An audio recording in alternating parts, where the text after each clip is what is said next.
Hi, this is Steve Wagner, and this is a brief video on managing employee separations.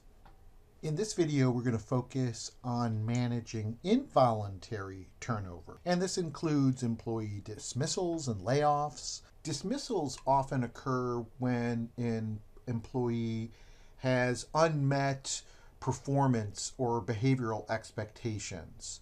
The costs associated with dismissals include sometimes severance payments.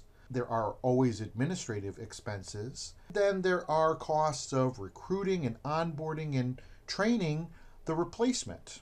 Additionally, dismissals can have an impact on team morale and may necessitate efforts to rebuild trust and productivity amongst the remaining team. Layoffs are another form of involuntary turnover, and they typically result from economic challenges or strategic restructuring. Layoffs can lead to severance expenses, unemployment insurance costs, potential legal fees if there are disputes that arise. Layoffs may also damage the organization's reputation, affect its ability to attract future talent.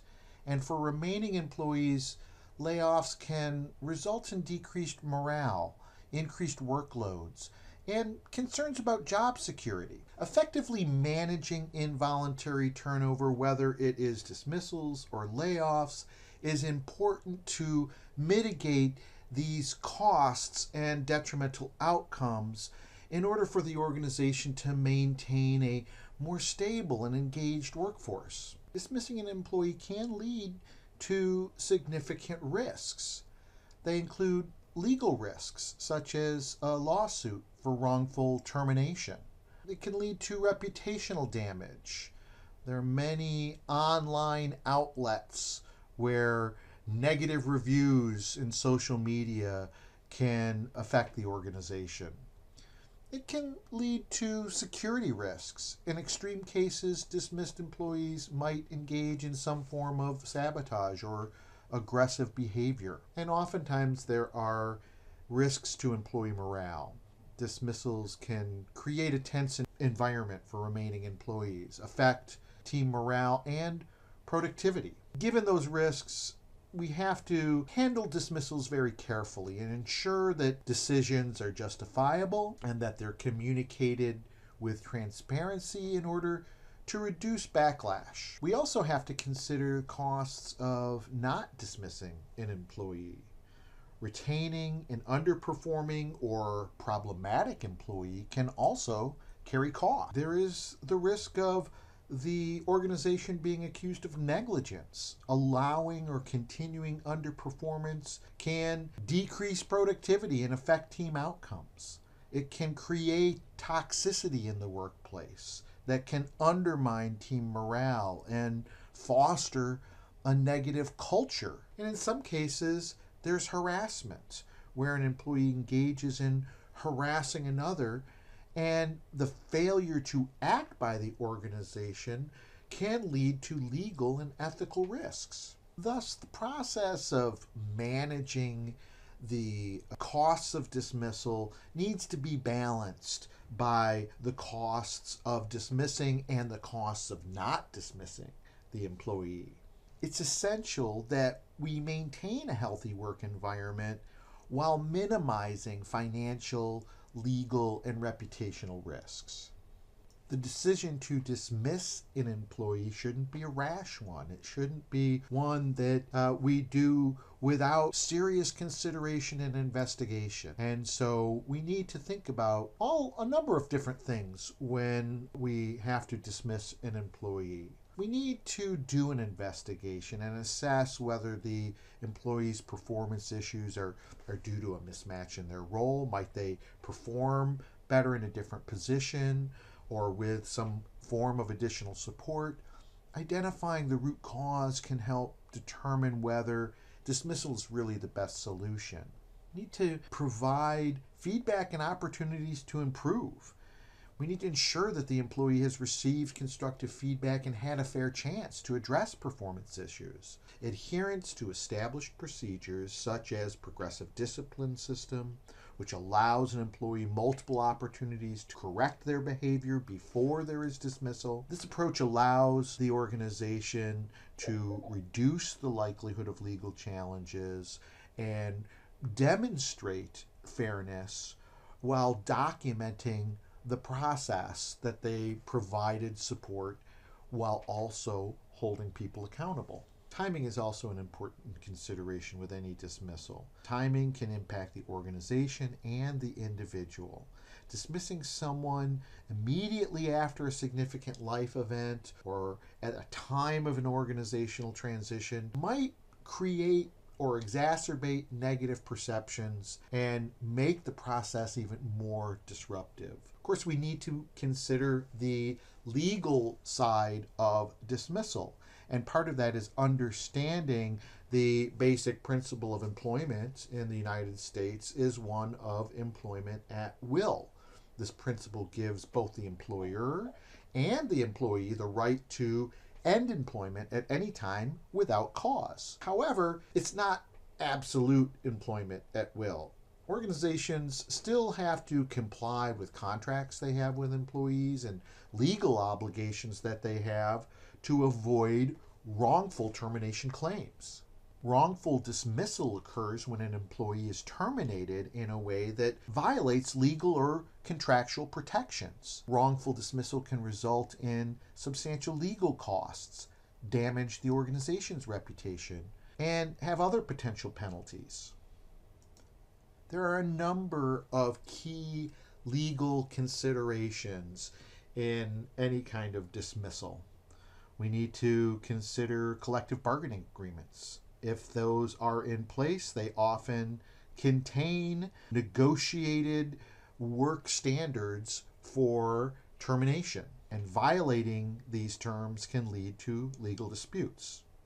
We need to consider employment contracts. If an employment contract specifies conditions under which termination can occur, the organization must follow those terms. We also need to think about implied contracts, verbal statements or policies that suggest termination will not happen without cause. These can be considered implied contracts and also create potential grounds for wrongful dismissal claims. We need to think about public policy exceptions. Employees cannot be dismissed for reasons that violate public interests, such as refusing to engage in illegal activities. There are also sometimes statutory exceptions. Federal and state laws may sometimes protect employees from dismissal based on discrimination or retaliation, and violations of these statutory exceptions can result in costly lawsuits. In a dismissal or layoff situation, handling the process with care and respect can help minimize the emotional and reputational costs to the organization. Treating employees with dignity reduces the likelihood of negative backlash, both from departing employees and from the remaining staff. How do we demonstrate this respect and make a dismissal interview effective? The manager should be present during that dismissal meeting.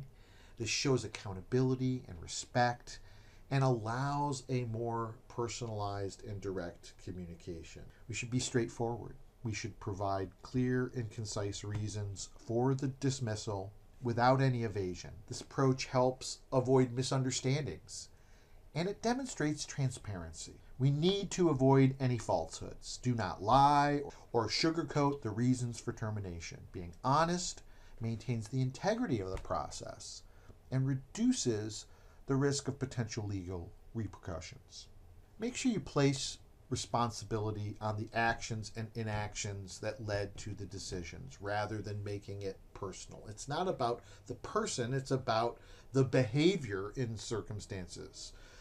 This helps the employee understand the issue more rationally, more objectively, and reduces the emotional impact. One way we often do this is through using I language rather than you language. So you can say, I observed this behavior, rather than saying, you are this type of person. Focusing on what was observed, what were the actions that led to the decisions, that's a way of making it more objective and less personal. Also, we need to be careful about clarifying a timeline. Explain the next steps and the timelines involved, such as the final working day, the severance details, or any other procedural aspects. Providing a clear roadmap helps the employee prepare for the transition. Now let's focus more on layoffs. Layoffs are a form of involuntary dismissal, and these also can cause significant costs to an organization, but often need to be managed and may be a necessary adjustment in some organizations. These dismissals are typically due to factors such as downsizing or organizational restructuring, economic challenges, or sometimes strategic decisions. Layoffs often involve multiple employees at once, amplifying their impact on both costs and organizational morale. Some of the costs we need to keep in mind are severance packages. There may be legal and administrative costs, handling the legal aspect of layoffs, including ensuring compliance with labor laws and handling any disputes can be both time-consuming and costly. There can be a loss of institutional knowledge. With multiple employees leaving simultaneously, an organization can lose a significant amount of implicit knowledge and expertise and potentially impact productivity and performance. There can be also an impact on remaining employees. Layoffs can reduce morale and increase anxiety among remaining employees, leading to lower engagement, reduced productivity, and perhaps even further voluntary turnover. And there can be reputational damage. Layoffs, especially when extensive, can harm the organization's reputation, making it more challenging to attract top talent in the future. Outplacement assistance is one way to support laid off employees in their transition to new employment. This might include services that help employees find reemployment through career counseling, resume writing, interview preparation, and job search assistance. Outplace assistance is usually offered through a specialized external company. Organizations may provide outplacement services not only as a gesture of goodwill, but also to maintain a positive reputation. Supporting employees in their transition reflects a commitment to their well-being even after employment ends, and this can bolster morale amongst remaining employees and reduce some of the negative perceptions of the layoff process. Organizations also have to recognize that layoffs can have lasting effects on the survivors, the employees who remain after layoffs. These individuals often experienced increased insecurity, anxiety, and uncertainty about their own job stability. We need to take seriously this insecurity and anxiety among survivors. If we don't address this decreased morale and perhaps decreased engagement, these feelings can contribute to higher voluntary turnover as employees seek more stable environments. So we should be transparent and candid whenever we can. A well-structured communication plan should include transparent information on why layoffs were necessary, what the future looks like, and any steps the organization has taken to try and prevent further reductions. This clarity in communication can provide reassurance to employees. Managers should engage in active listening. We should encourage managers to actively listen to their employees, their concerns, to show empathy, and to support them in their insecurities. By providing forums where employees can have a voice of their fears and ask questions, can help employees feel valued, which can alleviate some of this insecurity. And we need to be transparent about the future of layoffs. By doing this, we can build trust. employees value honesty, and if the organization is upfront about potential challenges, it can reduce speculation and rumors.